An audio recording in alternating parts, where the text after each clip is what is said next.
Shalom, shalom. Welcome, Israel. Welcome. Can you hear us? Type Y if you can hear.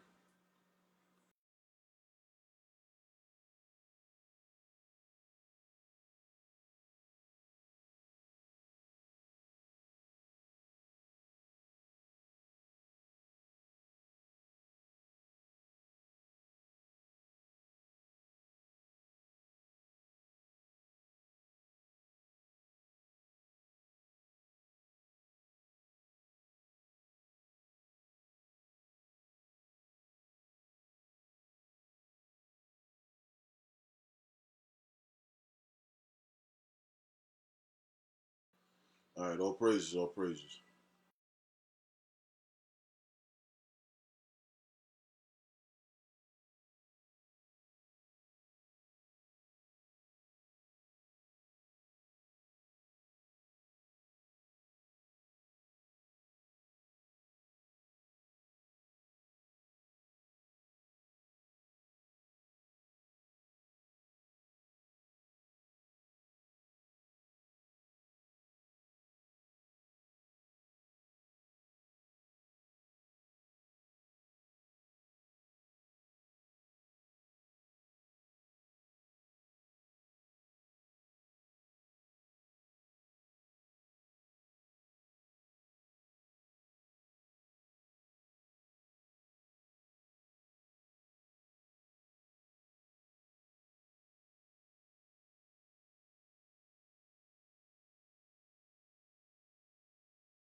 Stick with us, Israel. Stick with us. We'll be starting any moment.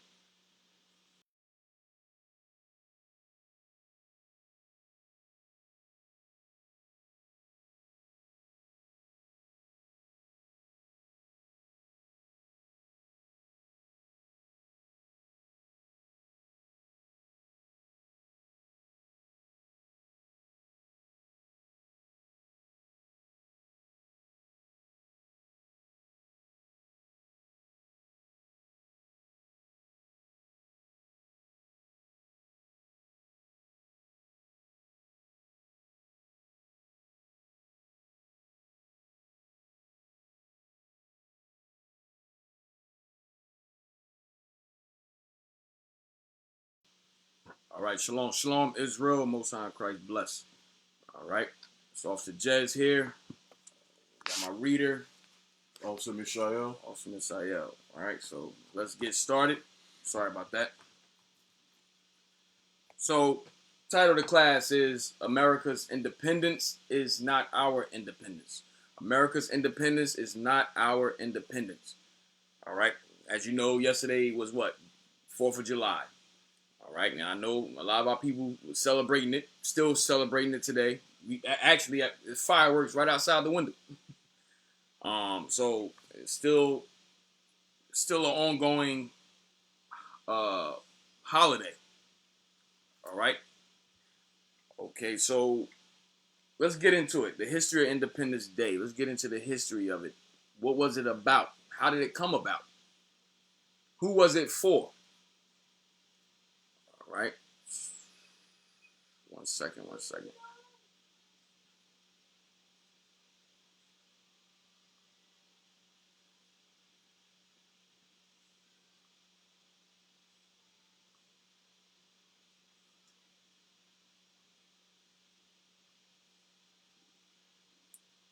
right, so let's read this. So this is so I'm gonna go over a couple of articles. Got a couple books. I think one book, but let's get into it. The history of Independence Day. Read that. A history of Independence Day.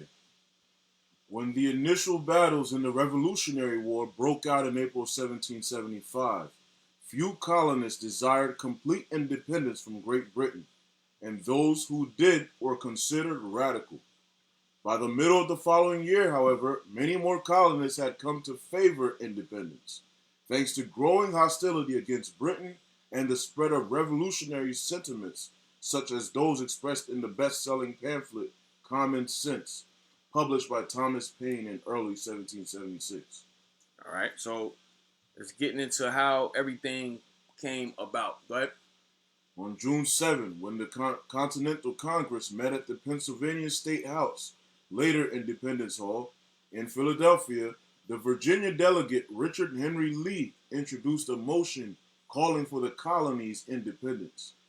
Amid heated debate, Congress postponed the vote on Lee's resolution, but appointed a five-man committee, including Thomas Jefferson of Virginia, John Adams of Massachusetts, Roger Sherman of Connecticut, Benjamin Franklin of Pennsylvania, and Robert R. Livingston of New York. So these are the men that composed the Declaration of Independence. These are the men that came together and said, look, we should break off from Britain.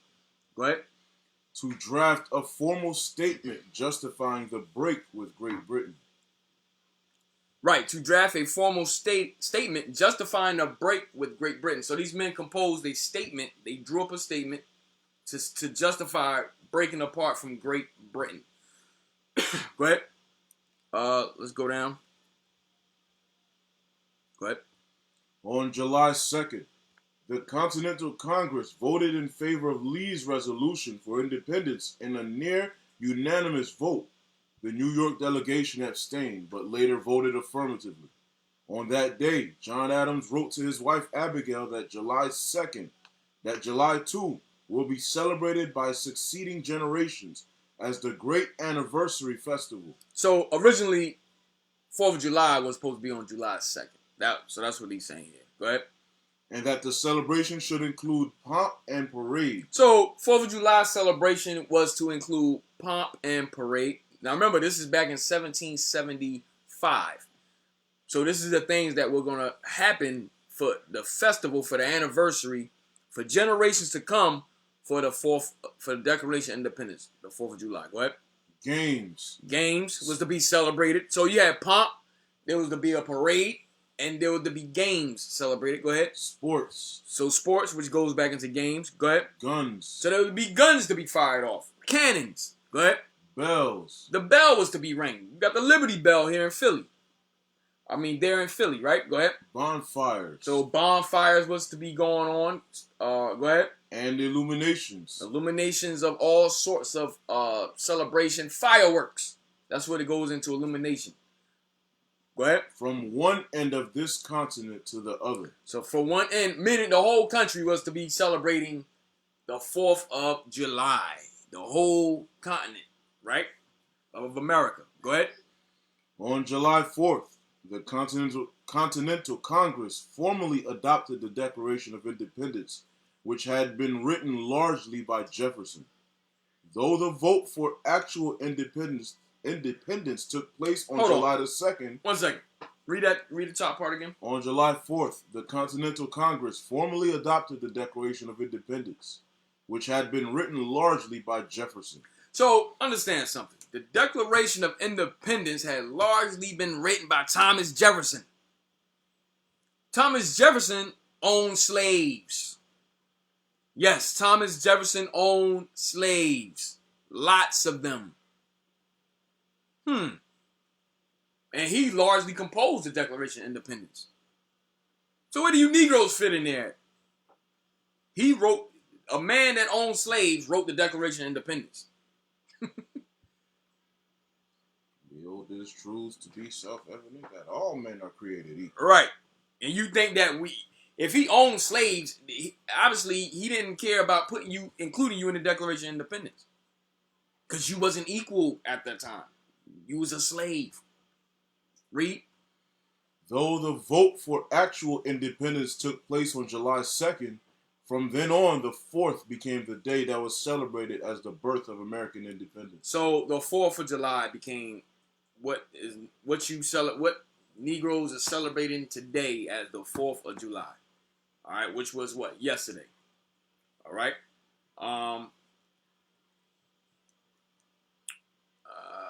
We don't need none of that. All right. So can we read about America's independence in the Bible? Yes, we can. Let's get Daniel 7 and 8. Daniel 7 and 8 and give me Revelations. It's the book of Daniel, chapter 7, verse 8. I considered the horns, and behold. Oh, let me get there.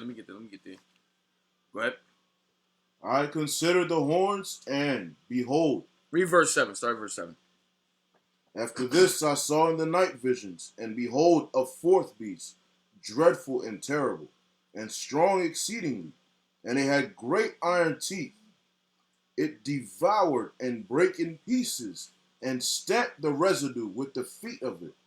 And it was diverse from all the beasts that were before it, and it had 10 horns. Right. So this is going into what? Rome. This is Esau coming into power. All right. So this fourth beast is going into Rome.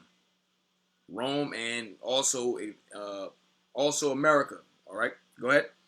I considered the horns, and behold. So a horn represents a leader.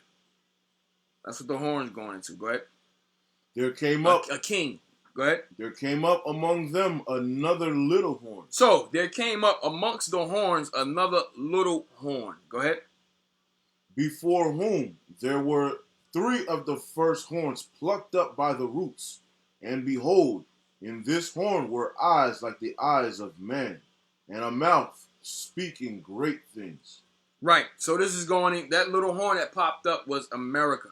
That little horn that popped up was America. Now, who did America pop up from? Give me go to Revelation 17 and 10. Who did America, where did that little horn come from? Who did a little horn come from? Revelation chapter 17, verse 10. And there are 7 kings, 5 are fallen, and 1 is, and the other is not yet come. So some of you may be new, but this is going to the 7 major empires. So the 7 major empires, if you're new, you can write this down. This is Greece, Rome, Spain, France, Germany, Russia, and Great Britain. All right, I'm going to say it again. This is Greece, Rome, Spain, France, Germany, Russia, and Great Britain. All right, go ahead. Verse 10 again. And there are 7 kings, 5 are fallen, and 1 is, and the other is not yet come. Read. So that 1 is at that time is Rome. Go ahead. And when he cometh, he must continue a short space. Read. And the beast that was, and is not, even he is the 8th, and is of the 7, and goeth into perdition. Right. This is verse 11. And the beast that was and is not, even he is the 8th. This is going into America and is of the 7th. Why? Because America came from who? Great Britain. America came out of Great Britain.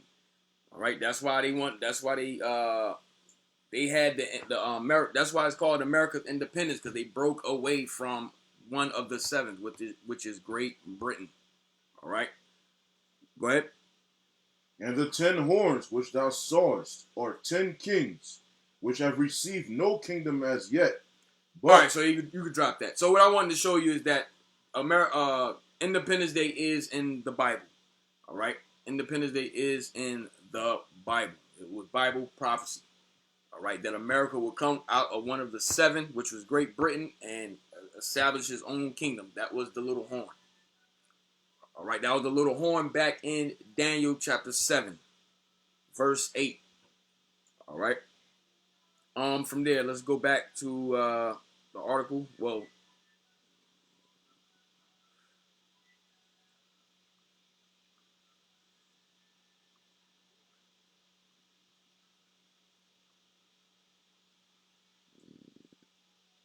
right. Blow it up.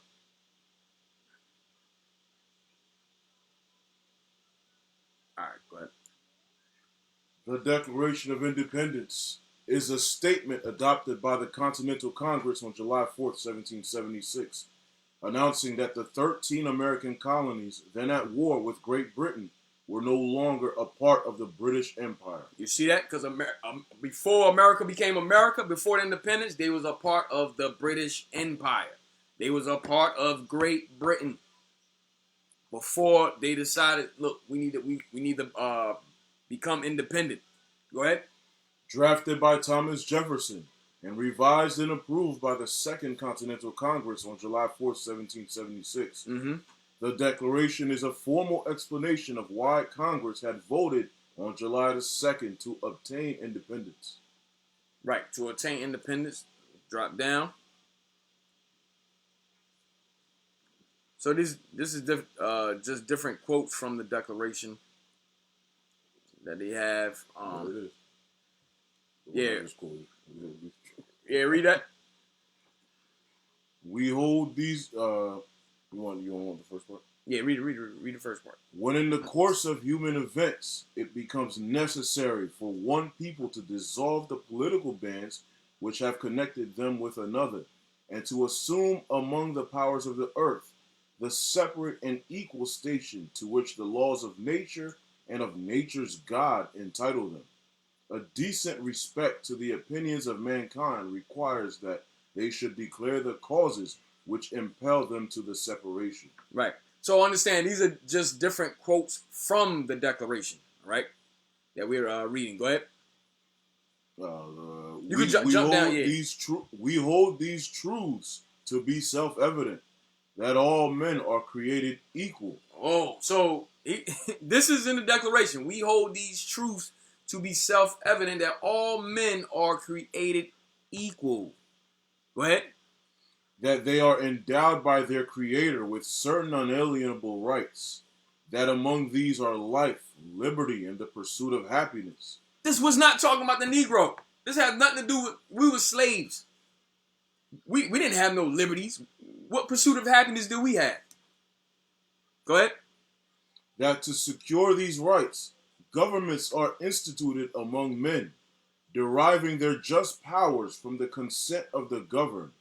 That whenever any form of government becomes destructive of these ends, it is the right of the people to alter or to abolish it, and to institute new government, laying its foundation on such principles, and organizing its powers in such form as to them shall seem most likely to affect their safety and happiness. Right. So this is a quote from the Declaration.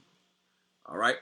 And we, like you said, we just read the most famous one. We hold these truths to be self-evident that all men are created equal. Now, was that true?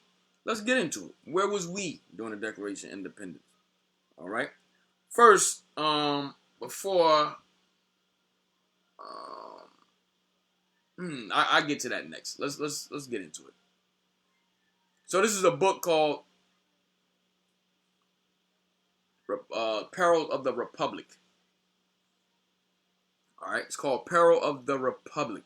So we're gonna read couple of pages out. We're gonna read 2 pages out of this book, because it's going into the Declaration of Independence. All right, we can start here.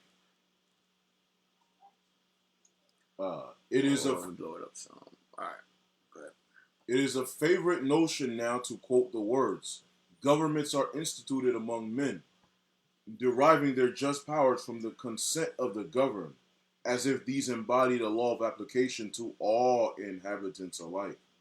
It was never... Oh, slow. When you read this part, slow. It was what? Never the intention of the signers of the Declaration. So it was never the intention of the signers of the Declaration. Remember, the signers were John Adams, Thomas Jefferson, Ben Franklin. Okay, these were your signers. Who else? John Hancock. That's where you get the term. Sign your hand, John Hancock or whatever. All right. So go ahead, read on. It was never the intention of the signers of the Declaration to assert that the Negroes or the savage race must give consent before just government should be established over them. You see that? It was never the intention of the signs of the Declaration to assert that the Negroes of the savage race must give consent before just government should be established over them. That intention was for the so-called white man. Read a paragraph again.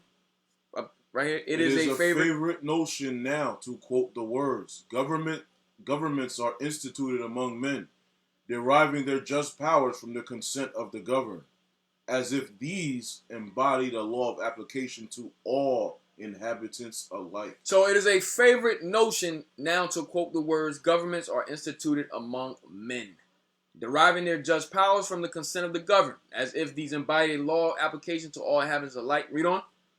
It was never the intention of the signers of the Declaration to assert that the Negroes or the savage race must give consent before just government should be established over them. So the Declaration of Independence was never talking about you black folks. It was never talking about the Negro. It was never talking about Hispanics. It had nothing to do with us. We was in the cotton field. Remember, they considered us 3/5 of a man. We weren't even a whole man. 3/5 of a man. Read on. The Declaration of Independence was a formal notice that the inhabitants of the colonies consented no longer to British rule. So that was the whole purpose, all right? That they consented no longer to British rule, all right? So they want to become what? Independent. They want to rule independently. Go ahead. They want to break off from Great Britain. Go ahead. We would inform Senator Vest that the idea that all men are created equal is not the fundamental law of this country. Read that again. We would inform Senator Vest that the idea that all men are created equal is not the fundamental law of this country. Read. The fathers had better sense than to put that phrase in the Constitution. Go ahead. They wrote it in the Declaration, which was simply their manifesto to European powers and is not law. Read. Resist the crazy extension of the doctrine that government derives its just powers from the consent of the governed. He just told you democracy is crap. And so, today, there are those that wave the Declaration of Independence in our faces and tell us that the thing to do is to deliver over those islands of the archipelago in the east to the people who are their rightful masters. For all governments derive their just powers from the consent of the governed. So wrote Thomas Jefferson. Oh, here go Thomas Jefferson, a slave master, president. Go ahead. Do you remember that the Lord said to Joshua, "My servant is dead"? And so is Thomas Jefferson. I do not believe that Thomas Jefferson was infallible. All right, let's skip on. Let's go down. This is what I want, right? What's funny is they just told you because a lot of us we think that democracy, democracy is defined as government of the people. Those is supposed to be the people governing how things go above them. That's literally right. What Thomas Jefferson supposedly is talking about. But guess what? It just told you here it's a farce. Right, it's BS. The whole thing is BS. Go ahead. These sentiments are so akin in principle to the doctrine of Judge Stephen A. Douglas, Lincoln's great opponent, that it is well worthwhile to put his words side by side with them. Here they are. No man can vindicate the character, motives, and conduct of the signers of the Declaration of Independence, except upon the hypothesis that they refer to the white race alone, and not to the African, when they declared all men to be created equal. You see that? So it says no man can vindicate the character, motives, and conduct of the signers of the Declaration of Independence, except upon the hypothesis that they refer to the white race alone, and not to the African, when they declared all men to be created equal. Read on. That they were speaking of British subjects on this continent being equal to British subjects born and residing in Great Britain. That they were entitled to the same inalienable rights, and among them were enumerated life, liberty, and the pursuit of happiness. So this is who they really were talking to. They had nothing to do with Negroes. It had nothing to do with slaves. So when it said all men are created equal, they were referring to other British subjects. Is what it's saying. Read that again. When they declared all men. Uh, Right. When they declared all men. And not the African, when they declared all men to be created equal. That they were speaking of British subjects on this continent being equal to British subjects born and residing in Great Britain. That they were entitled to the same inalienable rights, and among them were enumerated life, liberty, and the pursuit of happiness. Go ahead. The Declaration was adopted for the purpose of justifying the colonists in the eyes of the civilized world, in withdrawing their allegiance from the British crown and dissolving their connection with the mother country. Right. So the whole point is, you Negroes wasn't involved in this. So what are you celebrating? Why are we still having cookouts? Why are we still buying the fireworks? We like to do it bigger and better than Esau. On their own holidays. We the ones that do it bigger and better on their own holidays. We outdo them. But it wasn't meant for us. Negroes need to read a book. Pick up a book, man. Understand, like, what's going on. Because our people, we blindly follow tradition, not knowing where it came from. But because it's tradition, we like to keep it up and keep it going. Keep it alive. And it has nothing to do with us. And we want to be included. And yeah, we always want to be included. Give me that Proverbs 3:31. We always want to be included in something that has nothing to do with our people. This is the book of Proverbs, chapter 3, verse 31. Envy thou not the oppressor, and choose none of his ways. Right. The Bible says, envy thou not the oppressor, and choose none of his ways. What are some of his ways? His ways is what? 4th of July. Christmas. Thanksgiving. Memorial Day. You got Labor Day coming up. Okay, these are some of the oppressor's ways, his holidays and so forth. These are his ways, and popping the way he celebrate his holidays. Those are his ways. They're not our ways. But what we envy, and we like to do it bigger and better. If they're having fun, why can't we have fun? Right. If it's for them, why can't it be for us? Why are we not included? You was a slave. That's why you wasn't included. Read it again. Envy thou not the oppressor, and choose none of his ways. Envy thou not your slave master. That's what it's saying. Envy thou not your slave master, and choose none of your slave master ways. All right. From there, give me Maccabees. Second Maccabees 4. 16. Let's see.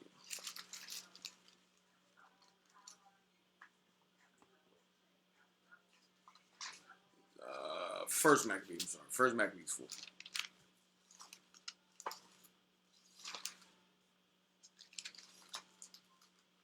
I want 4 and 12.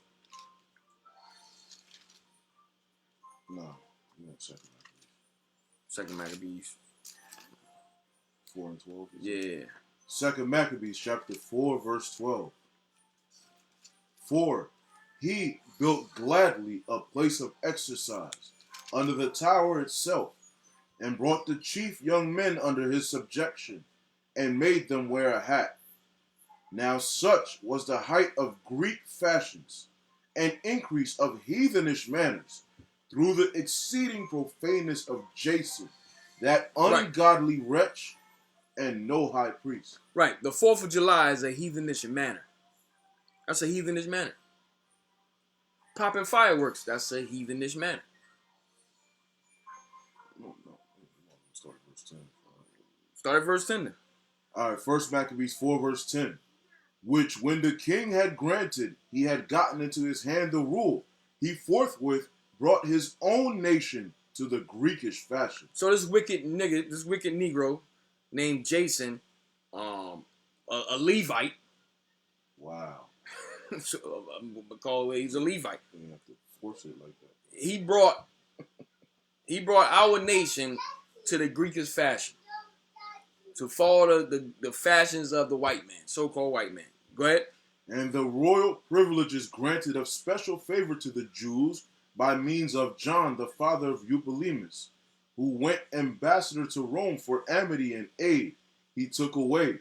And putting down the governments which were according to the law, he brought up new customs against the law. You see that? So new customs were brought up against the laws. Go ahead. For he built gladly a place of exercise under the tower itself, and brought the chief young men under his subjection, and made them wear a hat. Now such was the height of Greek fashions, and increase of heathenish manners, through the exceeding profaneness of Jason, that ungodly wretch, and no high priest. So this goes into what? The Olympics.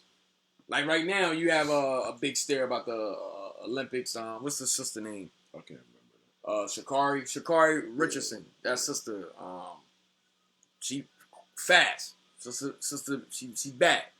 But I think something went on where she smoked some weed or something like that or whatever. So now they coming down on her for that thing. You understand? But this is the thing that our people participated in back then, and likewise today. All right, likewise today, participating in the Olympics. All right, go ahead. Verse 14. That the priests had no courage to serve anymore at the altar. So the priests, the Levites, had no courage to even serve at the altar anymore. They said, nah, man. They dropped what they were doing at the altar and went and ran and played, joined the Olympics and played in sports. Go ahead. But despising the temple and neglecting the sacrifices, hastened to be partakers of the unlawful allowance in the place of exercise. Why? Because what comes with the glory of being in sports? You got what? Fame, money, and women. So these men, they dropped the law. They dropped doing what God told us to do, to go run and be partaker, to join with the fame, the money, and the women. Go ahead. After the game of discus called them forth, not setting by the honors of their fathers. What do you mean not setting by the honors of their fathers? Our forefathers in the Bible: Abraham, Isaac, Jacob, okay, Moses, King David, Solomon, Ezekiel, Jeremiah, Samuel. We forgot about them. That they were out of our mind. They gone. We want to play sports. Go ahead. But liking the glory of the Grecians best of all. So that's how people roll, man. We like the glory of the Grecians, of these other nations, best of all. That's why a perfect example of that is when we asked for a king. During the time of Samuel, we was like, nah, we want a king like the other. Where's that at? Find that for me. We was like, nah, we want a king like the other nation. We want to be like them. We always envied our oppressors. We always envied the other nations. We wanted what they had. We wanted to be like them. You got that? Yeah. Read that for me. This is the book of 1 Samuel, chapter 8. You want to get to the point? Yeah, get to the point. You can start up. All right. 1 Samuel, chapter 8, verse 4.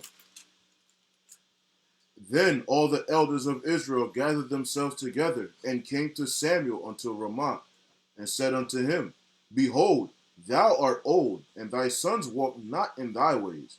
Now make us a king to judge us like all the nations. You see that? Now make us a king to judge us like the other nations. Why? Because the Most High gave the other nations kings. He set kings up over them to judge them. We didn't want the Most High ruling over us. We wanted to be like the other nations and have a king. Okay, that's what God set up for the other nations, to have kings over them. Not for us. The Lord ruled over us. Right. We had the Lord ruling over us. Now we want to get rid of the Lord and get a man. Yeah. That's king over us because the other nations is doing that. Read. Verse 6, But the thing displeased Samuel when they said, Give us a king to judge us. And Samuel prayed unto the Lord. And the Lord said unto Samuel, Hearken unto the voice of the people in all that they say unto thee, for they have not rejected thee, but they have rejected me. You see that? We rejected the Lord. To now have a man rule over us. Likewise today. We still want, it's crazy. Today we still want a man to rule over us. Yep. We still going to vote. Yep. Our people don't learn. We do not learn at all. There you go. We don't learn our lesson. And then we look around while we continue to get shot down the streets. Why is this happening to us? What's going on? Our people, we don't listen. We do not learn our lesson. All right? Read that again. And the Lord said unto Samuel, Hearken unto the voice of the people in all that they say unto thee. For they have not rejected thee, but they have rejected me, that I should not reign over them. Right. That the Most High should not reign over us. Let's go back to Maccabees. Finish up there. First Maccabees 4:16. By reason whereof sore calamity came upon them, for they had them to be their enemies and avengers. So, for reasons of following the so-called white man, sore calamity came upon us. Sore calamity. Most High was whipping our behind because we left the altar to follow the so-called white man. Remember, they was our enemies. They was our enemies. What you think? The book of Maccabees, the Maccabees, we were fighting. Esau was our enemies at this time. They was giving us hell, man. So, but now we want to leave. Now we want to leave and join them to play some sports, to join the Olympics. Read on. For they had them to be their enemies and avengers, whose custom they followed so earnestly. You see that? Whose custom we followed so earnestly. Like we ran to do that thing. We loved it. Likewise today, you got the 4th. We run to buy fireworks. We run to the 4th of July parades. Because our people like to be seen. We run to these things. There's nothing has changed with our people, man. Nothing has changed. Anything wicked, we outperform the other nations. Anything wicked, we outperform them. We're going to do it bigger and better. Yep. And evil. Yep. We're going to do it bigger and better. Read on. And unto whom they desire to be like in all things. You see that? In whom we desire to be like in all things, man. In all things. We wanted to be like our enemies. All right? Who we had to be our enemies and avengers. Okay? All right? From there.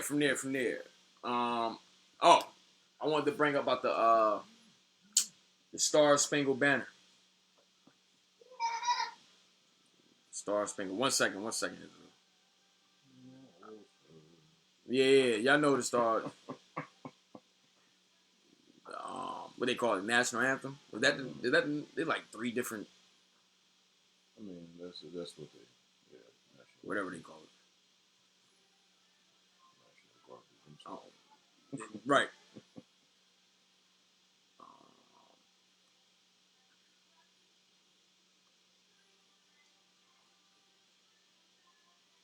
Read that.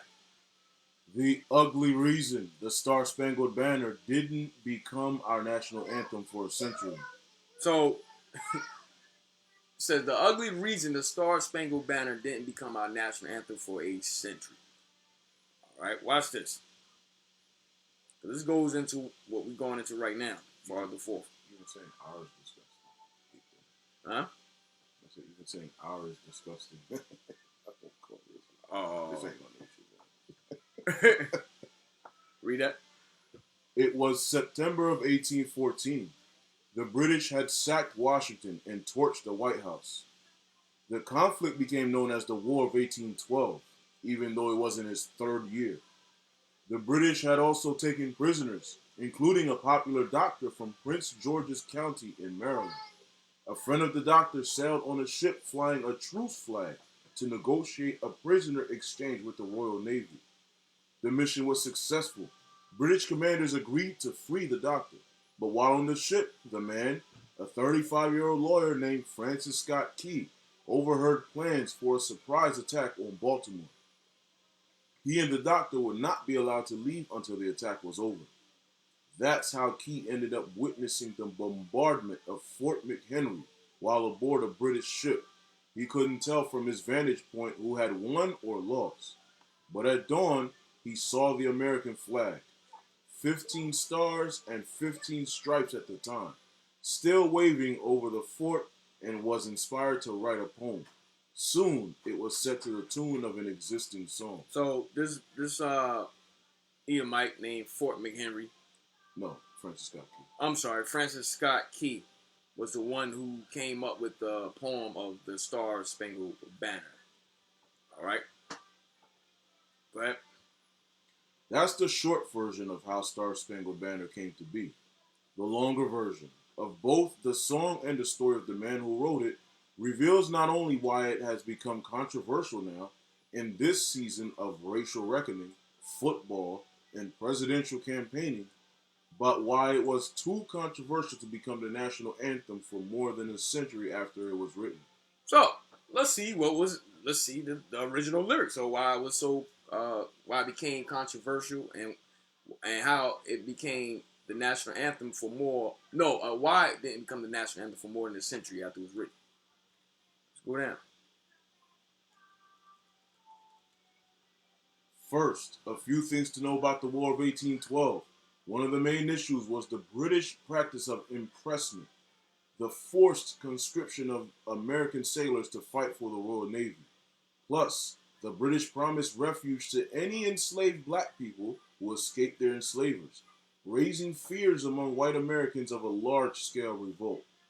The final provocation was that men who escaped their bonds of slavery were welcome to join the British Corps of colonial Marines in exchange for land after their service. Right. So they was giving us the British at this time was giving us an incentive if we escaped our slave masters at this time. All right, that we could have what? That we could, if we escaped, we were able to join the corps of the colonial Marines and also get land. Right. Go ahead.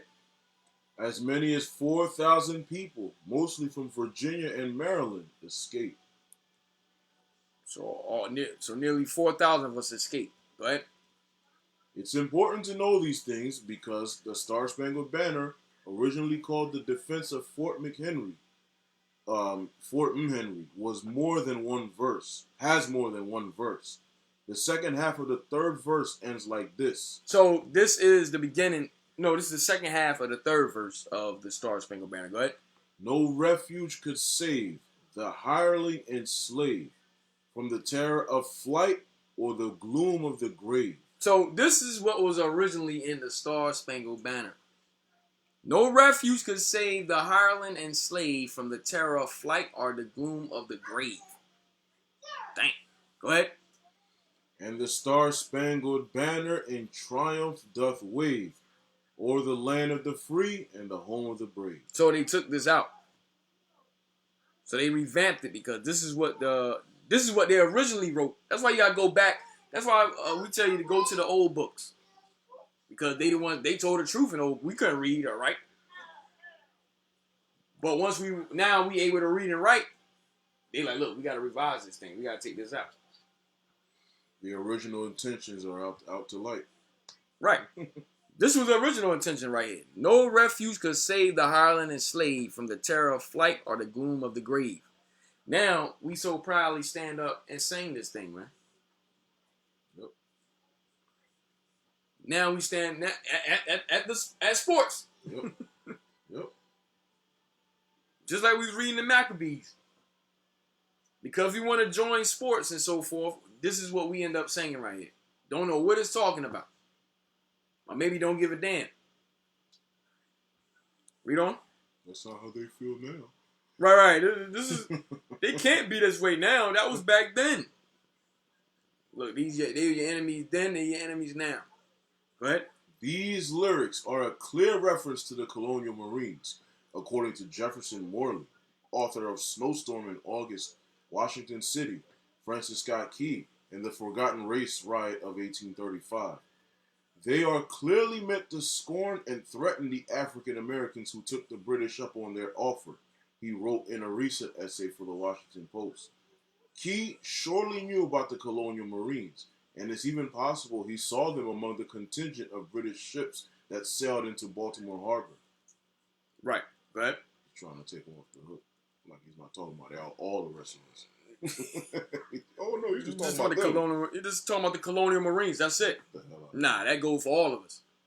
Go ahead. But Mark Clegg, a musicologist at the University of Michigan and an expert on the anthem, disagrees.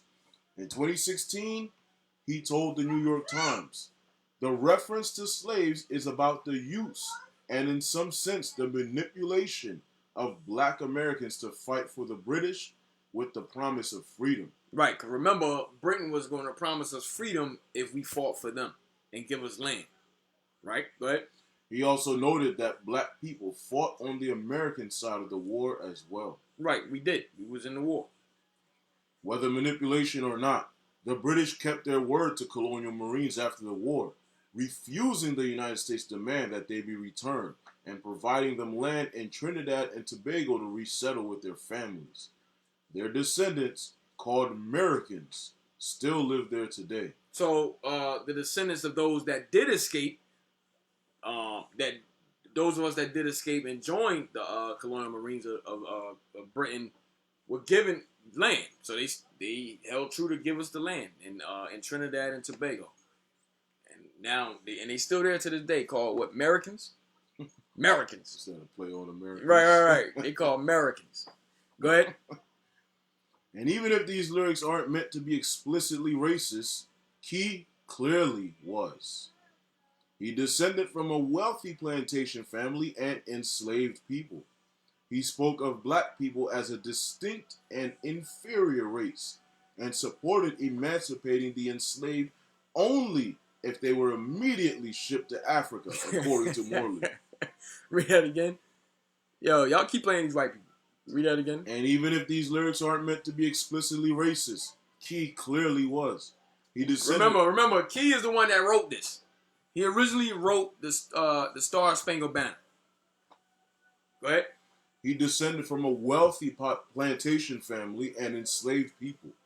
He spoke of black people as a distinct and inferior race and supported emancipating the enslaved only if they were immediately shipped to Africa, according to Morley. During the Andrew Jackson administration, Key served as the district attorney for Washington, D.C., where he spent much of his time shoring up enslavers' power. He strictly enforced slave laws and prosecuted abolitionists who passed out pamphlets mocking his jurisdiction as the land of the free, home of the oppressed. Because what was the original lyric? Land of the free, home of the brave, right? Yep. So they said, look, this is the land of the free, home of the oppressed. Remember, this is the same guy that wrote the Star Spangled Banner.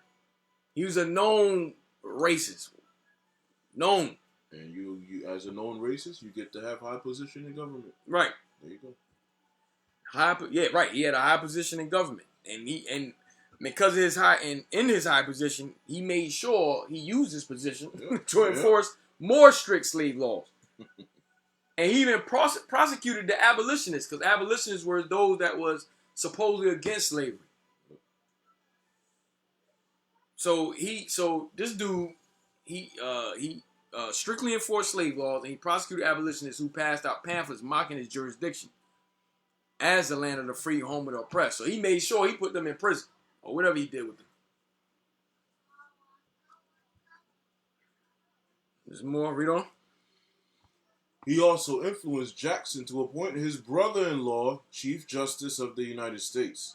You may have heard of him. Roger B. Taney is infamous for writing the Dred Scott decision that decreed black people had no rights which the white man was bound to respect. Damn, so now his brother, another known racist, he got a higher position now. Okay?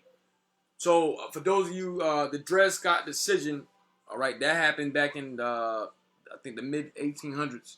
Yeah. Mid-1800s. All right?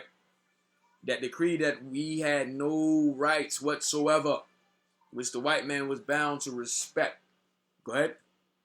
A statue of Taney and a school named after Key have been recent subjects of scrutiny during the protests following the police killing of George Floyd. We don't. Although the Star-Spangled Banner and all of his verses were immediately famous, Key's overt racism prevented it from becoming the national anthem while he was alive, Morley wrote. There was no official anthem, and many people chose to sing other songs like My Country 'Tis of Thee. Right, so they chose not to bring to sing the Star Spangled Banner while he was alive because of his lyrics and so forth and so on, and he was a known white supremacist, he was a known racist. Go ahead. Key's anthem gained popularity over time, particularly among post-Reconstruction white Southerners and the military. In the early 20th century, all but the first verse were cut. Not for their racism, but for their anti-British bent. The United Kingdom was by then an ally. Man, go ahead. After the misery of World War I, the lyrics were again controversial for their violence.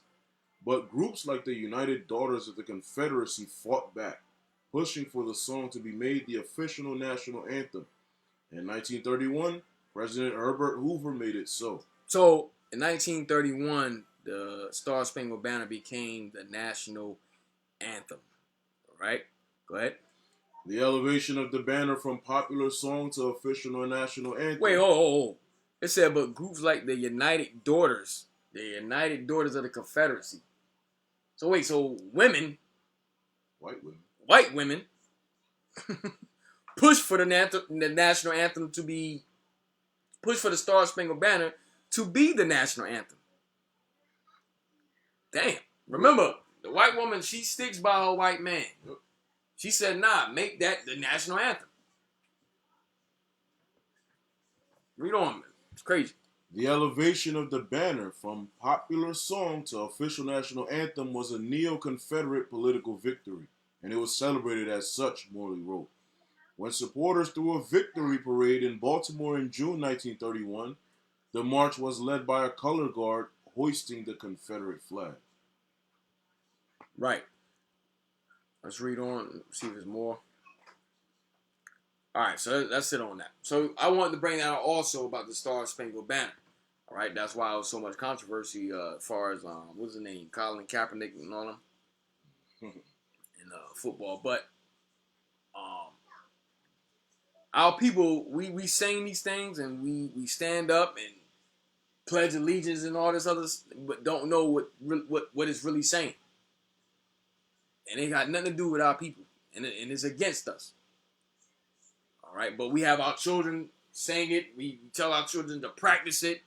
You know, make sure you stand up in class and make sure you gotta say it. Put your hand over your heart. Right. I remember doing that in class. Every morning. Every morning you had to stand up and say the Pledge of Allegiance. And I forgot when we had to do the Star Spangled Banner. Yeah, I forgot what time we had to do that. But anyway. He was in chorus? Nah, I wasn't in chorus. Nah, I ain't do that. Nah. Nope, not me. But the whole point is, I wanted to bring that out also to let you, because the lyrics of the Star Spangled Banner, these are things that still exist today that our people are still singing. That our people, you know what I mean? That our people are still involved in. And there's songs akin to it, like today.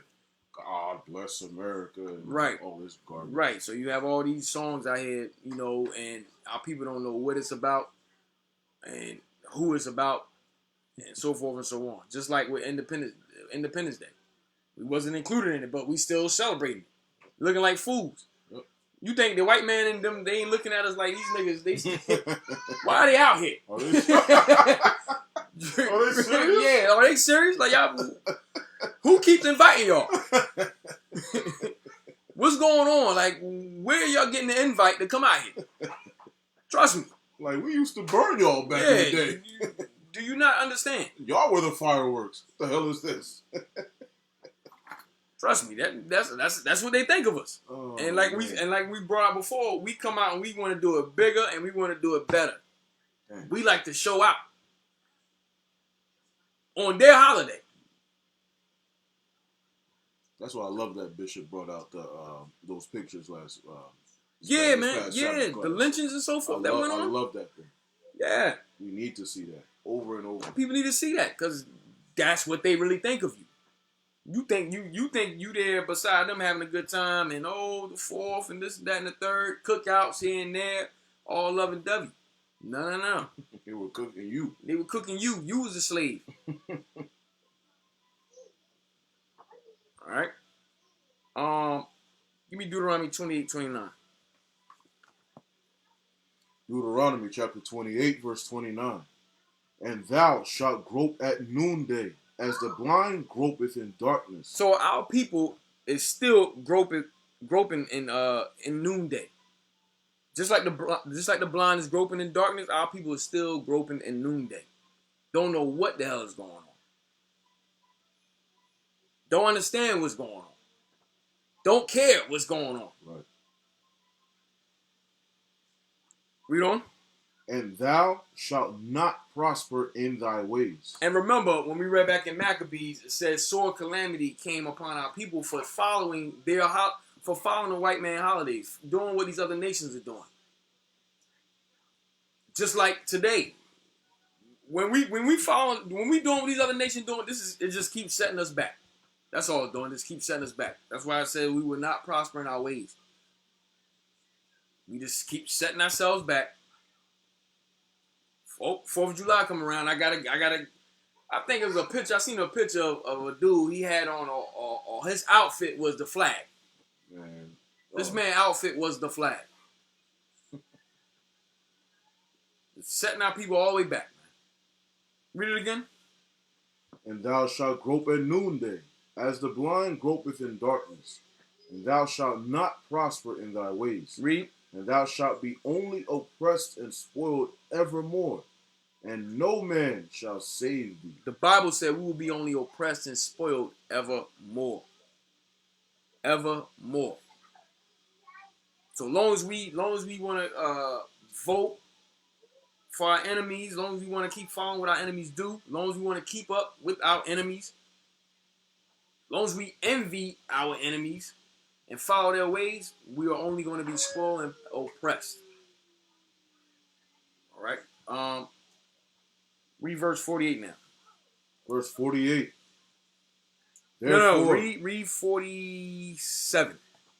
Because thou servest not the Lord thy God with joyfulness and with gladness of heart for the abundance of all things. Therefore shalt thou serve thine enemies, which the Lord shall send against thee, in hunger and in thirst. Right. So in hunger, we would have to serve our enemies. We wouldn't have no food businesses and so forth to supply us, to supply each other. Right. Go ahead. And in thirst. And in thirst. So even water, we would have to go to our enemies to even get a drink of water. We have to go to our enemies. Why do you think they got so much? What they got? They got 10 different. I don't know how many brand names of water. Yeah. But it's water. But you got Deer Park, you got Dasani, you got Poland Springs, you got Fiji. We don't own none of them. We own none of them. We got to go to our enemies to get this water. Go ahead. And in nakedness. And in nakedness. The very clothes on our backs we would have to go to our enemies to get. Go ahead.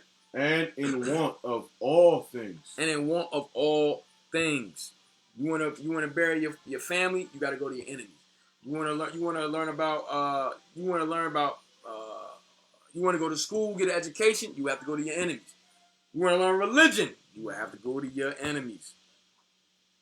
If you want to learn about God, you would have to go to your enemies. Go ahead. And he shall put a yoke of iron upon thy neck until he have destroyed thee. And guess what? We had yokes of iron upon our necks. And when them yokes of iron came off our necks, we were destroyed. Destroyed to the point of what? To the point we think the 4th of July is including us. That's how destroyed our people is today. to the point that we thought that all men created equal. That involves us. We're included in that.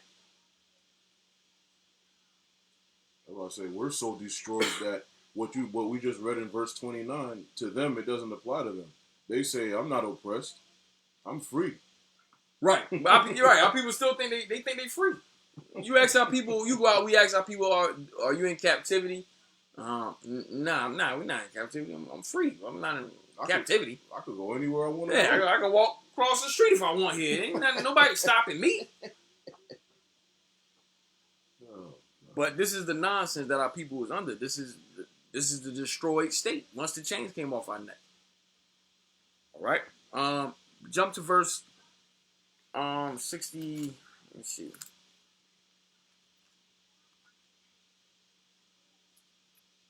66. This is Deuteronomy chapter 65. 28, verse 65. And among these nations shalt thou find no ease, neither shall the sole of thy foot have rest. But the Lord shall give thee there a trembling heart, and failing of eyes, and sorrow of mind. So we even have that right now. Our people, we have, and it says, among these nations shalt thou find no ease, neither shall the sole of thy foot have rest. All right, so the sole of our foot never have rest. Why? Because our people, we in bondage, we in captivity, we working 9 to 5, living paycheck to paycheck. All right, go ahead. And thy life shall hang in doubt before thee, and thou shalt fear day and night. Just like those pictures that the bishop showed this past Sabbath with all the lynchings and so forth that they were doing to us.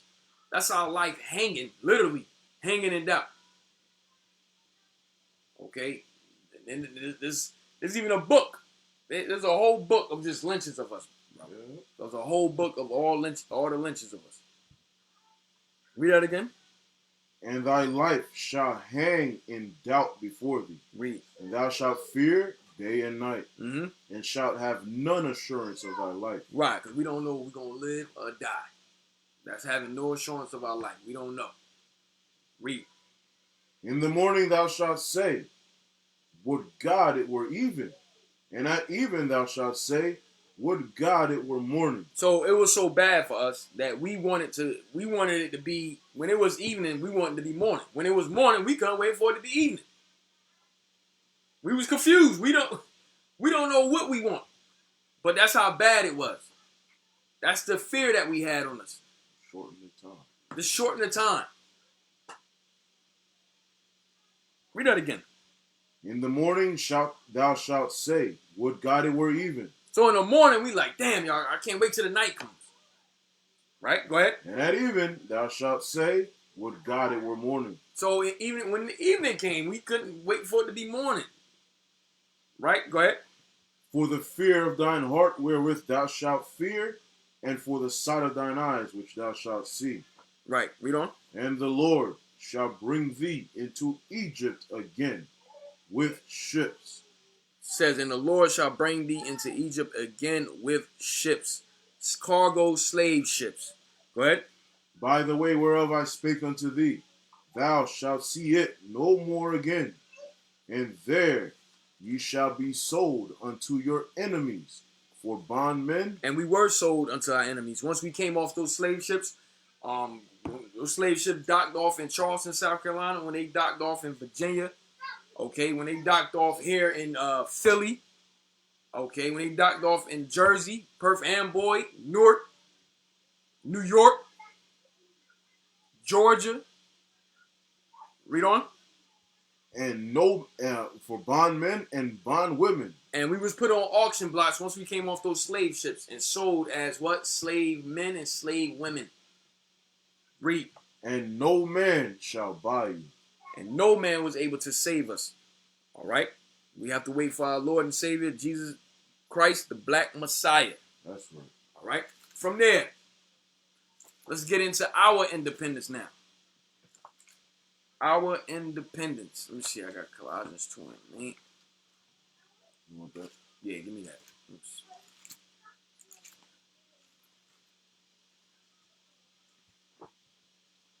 This is the book of Colossians chapter 2, verse 8. Beware lest any man spoil you through philosophy and vain deceit, after the tradition of men, after the rudiments of the world, and not after Christ. Why? Because 4th of July is after the traditions of men. All right. Memorial Day is after the tradition of men. Okay. Labor Day is after the tradition of men. Christmas after the tradition of men. You go on and on. Thanksgiving, tradition of men. Halloween, tradition of men. Okay. Juneteenth now. They done made that a federal holiday. After the tradition of men. Okay, read it again. Beware lest any man spoil you. So beware, the Bible's saying beware lest any man destroy you. Spoil means destroy you what? Through philosophy. Through philosophy with religion. That's philosophy. Go ahead. And vain deceit. And lies. Read. After the tradition of men. After the rudiments of the world, and not after Christ. Why? Because none of these things ain't got nothing to do with Christ. Okay, none of these things have nothing to do with Jesus the Christ. All right, from there, give me 2 Corinthians 6:17. So what must we do? What must we do? 2 Corinthians 6:17. Wherefore, come out from among them, and be ye separate, saith the Lord. The Bible says we must come out from among America. Come out from among America and separate ourselves. Come back and keep God's laws. We have our own high holy days to celebrate. All right? We got Feast of Dedication. We got Tabernacles coming up. We just celebrated Pentecost. All right? Go ahead. And touch not the unclean thing. Why? Because unclean thing is celebrating the 4th of July. The unclean thing is celebrating Christmas. The unclean thing is celebrating Thanksgiving. Mother's Day. Father's Day. Whatever days they got on their calendar they coming up with, these are the unclean things. Even Juneteenth. Because you're still a slave. Right. You're not free. So that's unclean. Go ahead. And I will receive you. And then will the Most High receive us when we come back and keep his laws and follow his high holy days. All right? From there, give me Romans 12:2. Romans chapter 12, verse 2. And be not conformed to this world, but be ye transformed by the renewing of your mind, that ye may prove what is that good and acceptable and perfect will of God. Right, and be not conformed. The word conform goes into what? You going along with. Well, let's get that word. Let's look that up. Let's look that up real quick. Conform.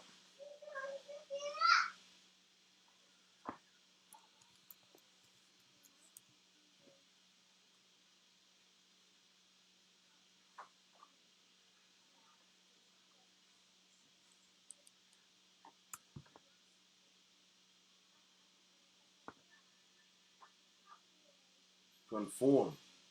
Comply with rules, standards, or laws. So the word conform means to comply with the rules, standards, or laws. Let's go to some synonyms here. Comply with, abide by, obey, observe, observe, follow, keep to, hold to, adhere to, satisfy, match up to, meet, fulfill, be in accordance with, stick to, stand by, act in accordance with, uphold, heed, pay attention to, agree to or agree with, consent to, accede to, accept, acquiesce in, go along with, fall in with. All right, so that's enough. It goes on and on. But the whole point is our people fall into those categories when it comes to America. I like that one. Which one? Acknowledge? Acknowledge. Our people acknowledge 4th of July. Our people fall into, they follow, observe, they obey. Whatever's on that, whatever the white man put on that calendar, our people follow it. They don't question it at all. Just like how people blindly following Christianity. How they observe Christianity. How they hold to it. How they go along with it. How they stand by it. All right, read it. And I was gonna say the reason why I like that acknowledge is just because of the fact that the thing is, all of us have varying degrees to, like all the people who are out there who are lost have varying degrees to how they deal with these things. So some of us, especially these days, are like, you know, hey, I don't celebrate that, I don't celebrate that, I don't keep it, and yet you're going to a cookout. Right.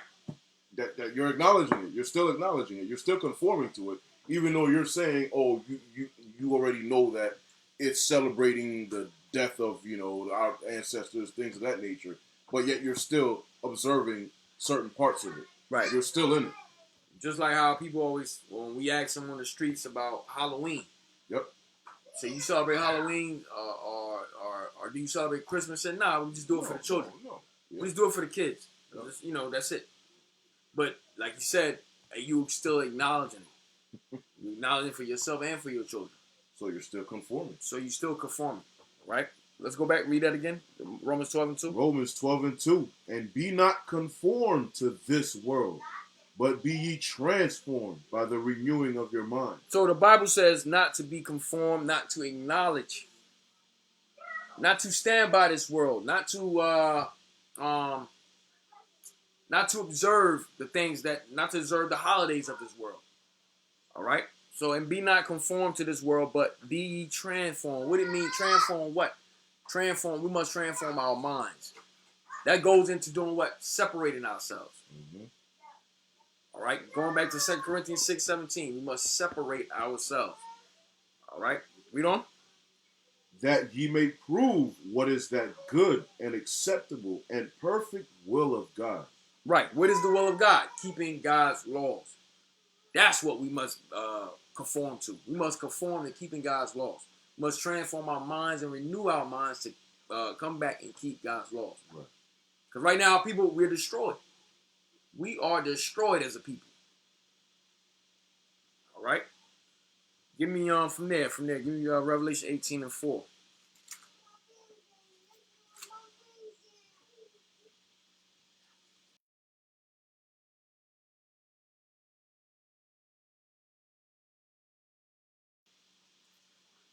Go ahead. And I heard another voice from heaven saying, Come out of her, my people, that ye be not partakers of her sins, and that ye receive not of her plagues. Right. The Bible says we must come from out of her, that we don't be partakers of her sins. Why? Because this is a sinful kingdom. America is a sinful kingdom. All right. I think I brought this out 2 weeks ago. Let me get that again. Amos 9. The sinful kingdom, the eyes upon the sinful kingdom.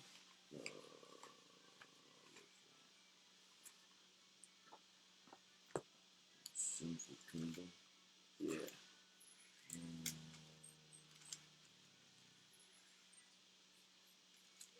Come on, man. You the precept king.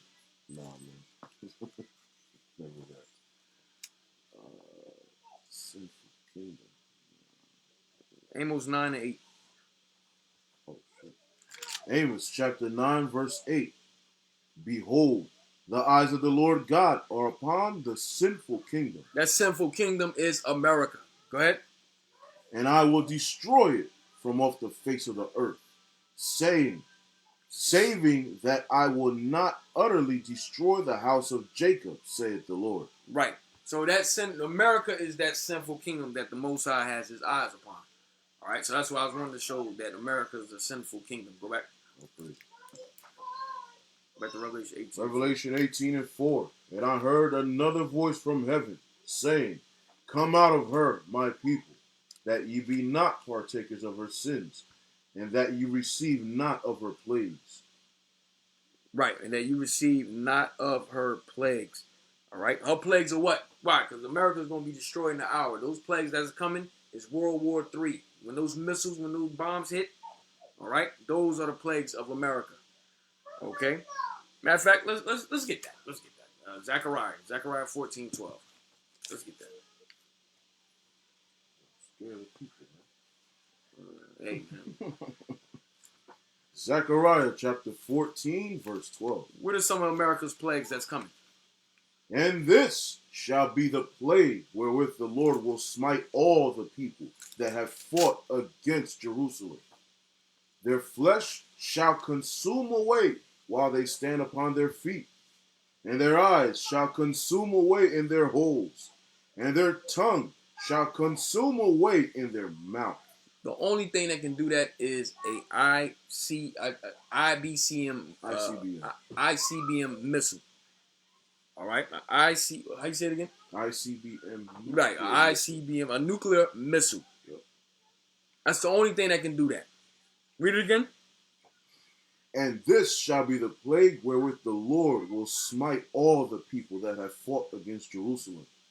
Their flesh shall consume away while they stand upon their feet, and their eyes shall consume away in their holes, and their tongue shall consume away in their mouth. Right, and your tongue in that day, it's going to be that when that bomb drops, it's going to be so hot that it's going to melt the flesh off your bones while you're still standing. Yep. All right, it's going to melt the flesh right off your bone before you drop. That's how hot it's going to be in that day. Let's get some more. Malachi, what is it? Malachi 4. Yep. Malachi chapter 4, verse 1. For behold, the day cometh that shall burn as an oven. Now, we know how hot an oven is. The oven is very, very hot. All right? But this day it says, for behold, the day cometh that shall burn as an oven. Go ahead. So just think of how hot of an oven is. You don't want to be near it when it's hot. That's how it's going to be outside in that day. Go ahead. And all the proud, yea, and all that do wickedly shall be stubble.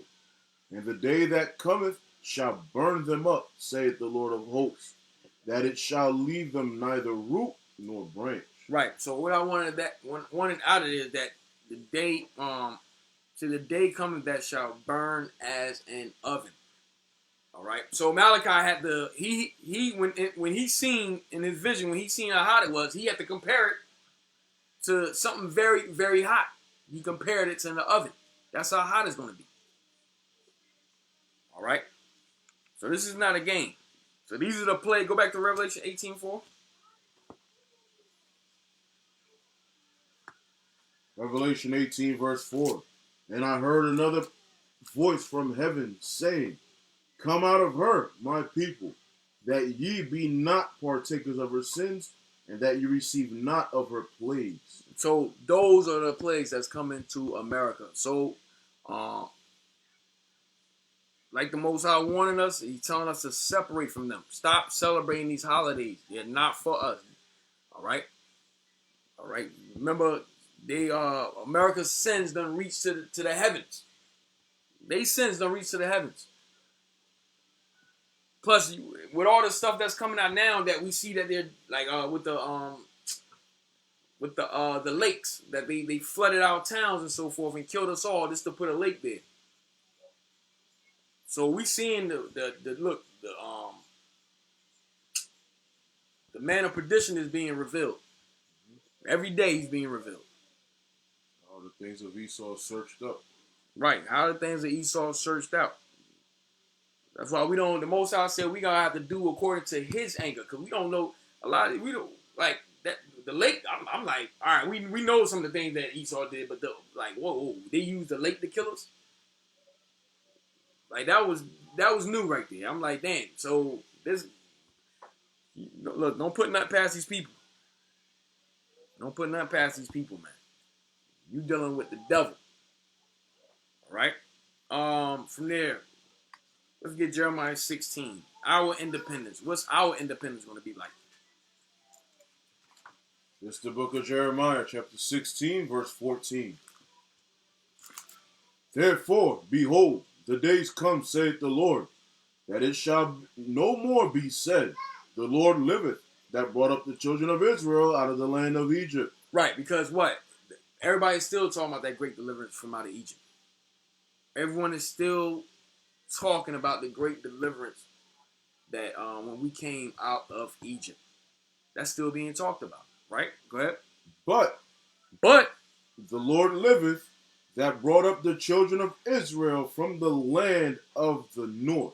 Wow. So in this day, it said, but the Lord liveth, that brought up the children of Israel from the land of the north. North what? North America. North America. There's going to be a great deliverance from North America. Okay, so it will no longer be about Egypt no more. It's going to be about deliverance, the great deliverance from North America. That's how great it's going to be. Go ahead. And from all the lands whither he had driven them. Why? Because our people are scattered throughout the four corners of the earth. So it's going to be talking about from North America and all the other lands that we are scattered in. Go ahead.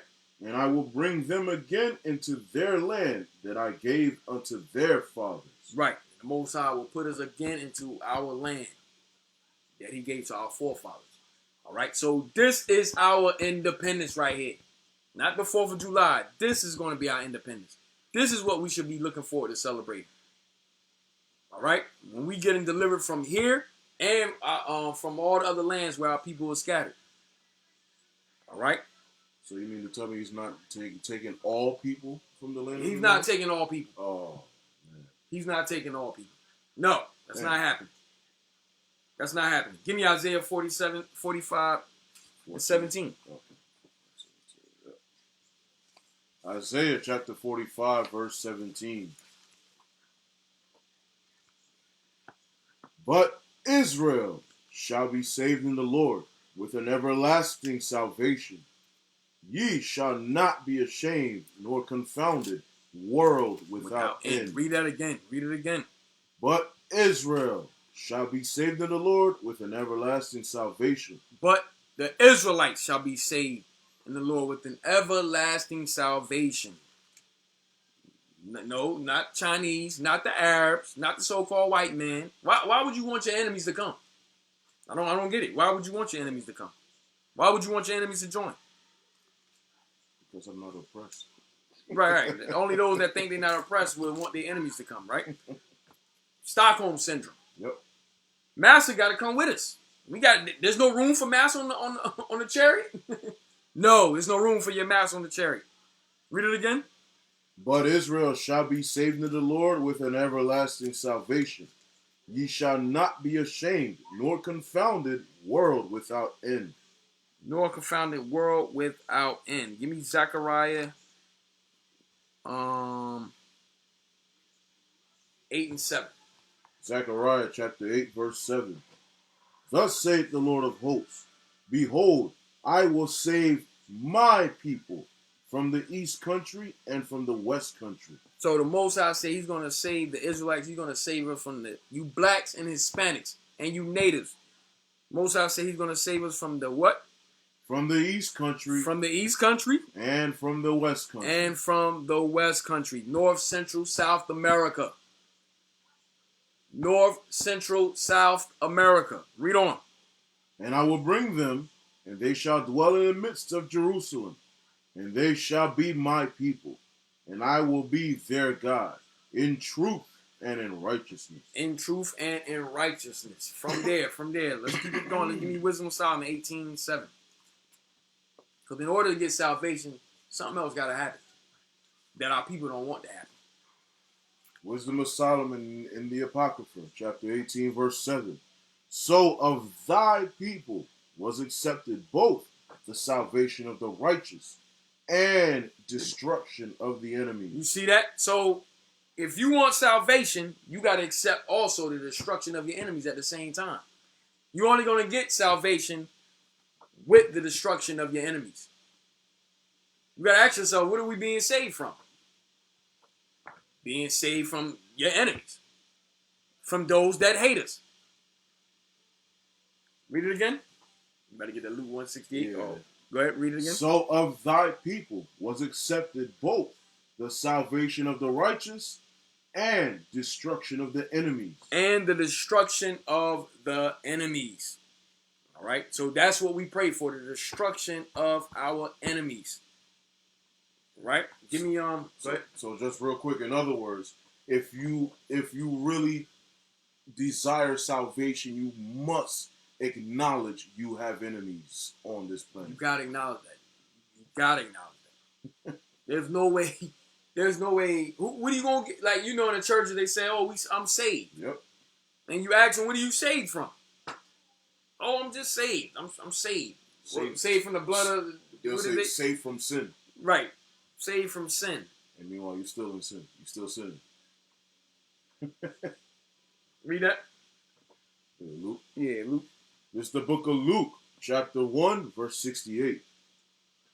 Blessed be the Lord God of Israel, for he hath visited and redeemed his people, and hath raised up an horn of salvation for us in the house of his servant David, as he spake by the mouth of his holy prophets, which have been since the world began, that we should be saved from our enemies. See that? That we should be saved from our enemies. From our enemies. Read it again. Read that again. Let it sink in. That we should be saved from our enemies and from the hand of all that hate us. And from the hand of all that hate us.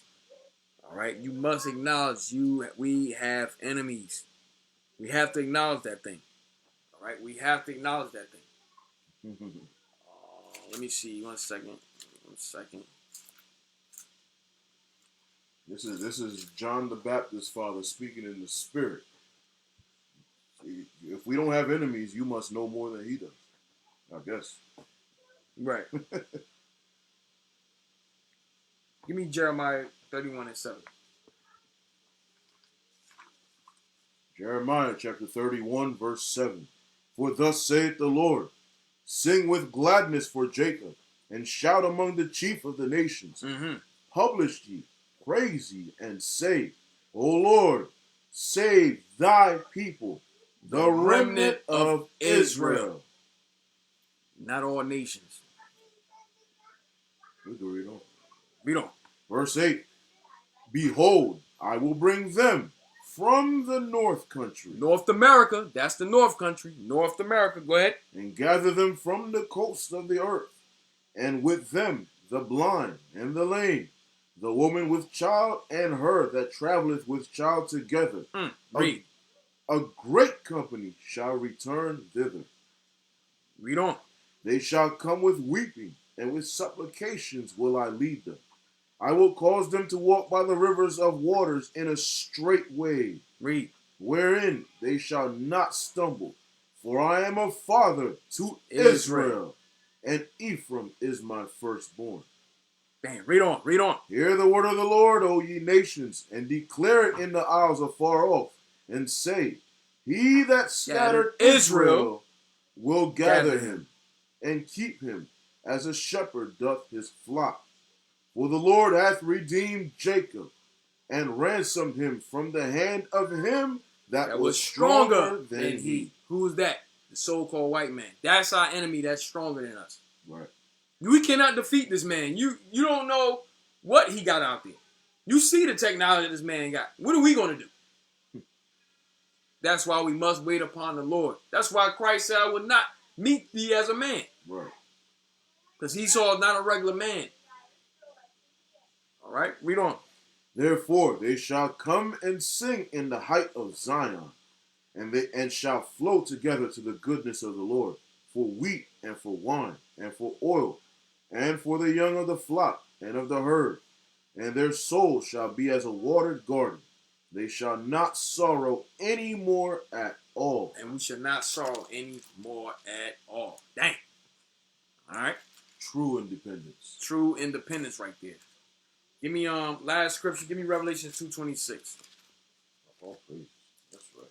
Revelation 2:26. Revelation chapter 2, verse 26. And he that overcometh and keepeth my works unto the end, to him will I give power over the nations, and he shall rule them with a rod of iron, as the vessels of a potter shall they be broken to shivers, even as I received of my Father. You see that? It says that he that overcometh and keeping my works. Works of what? The commandments. Keeping God's commandments. Until the end. That's why Christ said we must endure to the end. He that endureth to the end shall be saved. That's right. All right? To him will I give power over the nations. That's what we striving for here. We striving to get power over the nations. We striving for to see our independence and to get power over the nations. Okay, read 27 again. And he shall rule them with a rod of iron. And we're going to break these nations in half that don't want to keep the commandments. All right? We're going to literally break them in pieces that don't want to keep our commandments. Keep God's commandments. Read. As the vessels of a potter shall they be broken to shivers. That's literal. Go ahead. Even as I have received of my Father. Right. Even as Christ received of his Father. All right? So Israel, hope y'all gleaned something from the class. We're going to end it there. All right? I think Cap will most likely be back on next week, but if not, then I'll be back. So with that, we're gonna say shalom. Shalom. All right.